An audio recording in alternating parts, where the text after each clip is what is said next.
అన్న మీరు వేణుమాధవ్ నటించిన సినిమా యూట్యూబ్ లో ట్రెండ్ అవుతుంది అంటే అది ఇప్పటిది కాదు బ్రదర్. అది ఎప్పుడో నేను నాకు కూడా పెడుతున్నారు చాలా మంది. అది ఎప్పుడో పనిచేసే సమయంలో అసలు ఆ సినిమా ఏంది ఆ కథ ఏంది అనేది కానీ నాకు ఒక 2 days ఏమో షెడ్యూల్, అప్పుడు నేను ఛానల్లో ఉన్నప్పుడు 2 days ఏదో షెడ్యూల్ అడిగితే ఏంటంటే వేణుమాధవ్ ఫోన్ చేసి పాపం చనిపోయిండు. వేణుమాధవ్ ఫోన్ చేసి అన్న మన ఇద్దరం కలిసి ఇది చేద్దామని అంటే చేసిన. వాస్తవానికి ఆ స్క్రిప్ట్ వరకే తెలుసు, అది ఏం జరుగుతుంది ఏముంటుంది అనేది తెలియదు ఇప్పటి వరకు.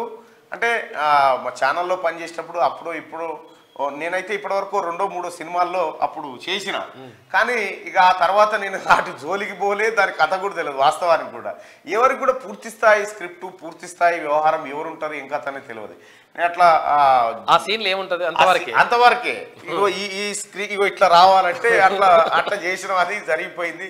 అంత మిక్కిలి నాకు సినిమా ఆ తర్వాత చాలా ఆఫర్లు చేసిరు సినిమాల గ్రామానికి. నాకు అది ఇది సూటబుల్ అయ్యే రంగం కాదని నేను అటు సైడ్ పోలేదు. అంత మిక్కిలి నాకు సినిమాల గురించి ఏం తెలియదు. అది నిజంగా ఆ సీను అది నిజమే, వాస్తవమే, ఆ సీను నిజమే.